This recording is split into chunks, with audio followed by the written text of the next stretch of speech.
G'day cocktail lovers. If you're like me and you make a lot of cocktails and you like to use orange peel as a garnish, you're probably going to end up with oranges that look like this. Not appealing. Who would want you now? I don't like to waste though. Obviously the simplest thing to do would be to juice it, drink orange juice, or use orange juice in some cocktails. I tend not to like orange juice very much as a cocktail ingredient. I think it dominates a lot of the time and not in a good way. But I now have my favorite way to use up an orange like this. And there's also an excuse to do one of my favorite things, make a milk clarified cocktail or a milk punch. The elements of a milk clarified cocktail are pretty straightforward. You want your booze, you want an acidic element, which is usually a citrus, and then you add that to milk. And it doesn't have to be dairy milk. It can be like a nut milk or something like that, so long as there's a sufficient fat content to react with the acid and curdle.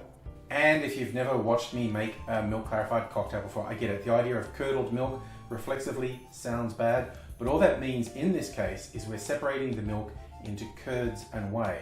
And the curds actually have a clarifying action that amazingly transforms the base drink. Exactly how much goes into one of these ones I make with an orange depends on how much juice is in the orange. Because I found like a base recipe that delivers a great result every time, and you can tweak it beyond that. But the base recipe, I just do equal parts orange juice, pineapple juice, whiskey, and rum. Couple of things to know about milk clarification. It changes the flavor of what you put in. It doesn't taste like the cocktail before it was clarified. It lightens a lot of the flavors, smooths them out, so it is a good idea to use something with a very robust flavor. And of course, you're also diluting the cocktail when you put it with the milk, so it helps to use something that is a higher proof, so there's still that little bit of kick in your cocktail.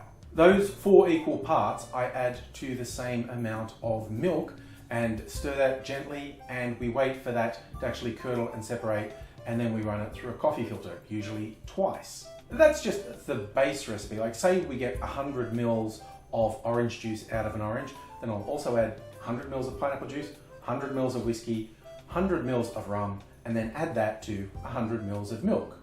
But it's also fun to play around the edges, add little things and see what difference they make. And as I said, it really tames flavors. So you can put in stuff that you might think will overpower it, and it doesn't. The flavors will carry through, but not necessarily dominate the cocktail. And the things you add don't have to be alcohol. Tea has long been an element in milk punches. Recipes with this go back hundreds of years. This is a tea I made. It was with a black tea, and I brewed it up with some cooking spices like cinnamon, cardamom, star anise. So it's really strong and more than a tad bitter. Wouldn't be the most enjoyable cup of tea you've ever had, but those flavors carry through, and the clarifying process cuts out those bitter tannins. And in the spirit of improvisation, look, I've just got a teeny bit of absinthe left in here. This is 80% by volume alcohol, so I'm going to throw that in. And for some other interesting flavors, I'm going to add this brandy. It's a flavored brandy. I picked this up before Christmas. It's from a local distiller. It's a cherry and cacao husk infused brandy. So some great flavors go in there as well. I'm going to put the same amount of this that I do of the rum and whiskey. It turns out there was almost exactly 100 mils of juice in that orange. So the recipe for this particular clarified cocktail is 100 mils of orange juice, followed by 100 mils of pineapple juice, then 100 mils of high-proof whiskey, 100 mils of high-proof rum. Then it turns out I had about 30 mils of absinthe, so that went in, and then I did 100 mils of the brandy, and 100 mils of the tea I'd made. That is not very appealing looking, let's be honest, it looks like sewage, and honestly, it gets slightly less appealing when you add it to milk. The ratio you want of cocktail to milk is 4:1, so I added that collection to about 150 mils of milk, give that a gentle stir, and then leave that for the actual curdling action to happen, and we want some separation happening. That honestly, if you can believe it at all, kind of makes it look worse yet again. And then we need to strain that.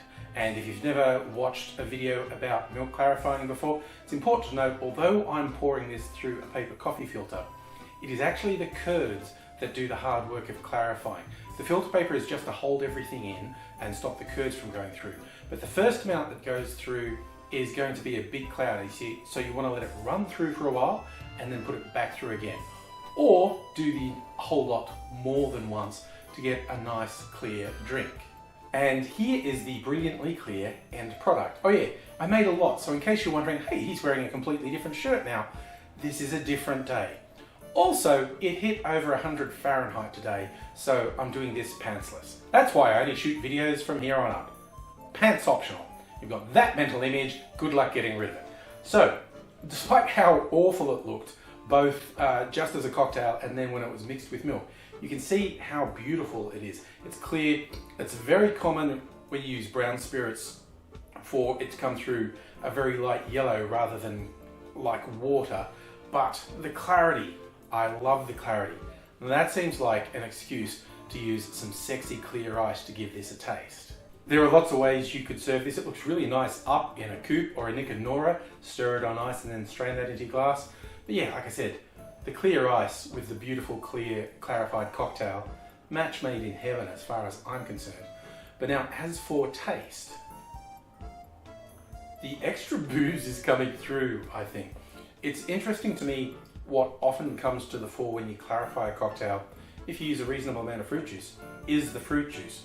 The strong booze flavours get more than a little subdued. There's an echo of that absinthe, even though I only used a comparatively small amount and then that was clarified.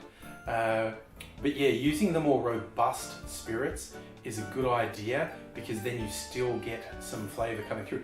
I did taste it before I clarified it and it wasn't bad.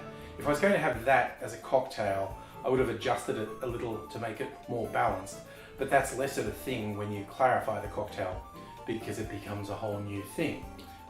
Yeah, so I now have, because I waited patiently for a day, quite a big serve of this clarified cocktail to enjoy. It's got a silky mouthfeel from the whey being added to it. It's lightly fruity, it's lightly boozy.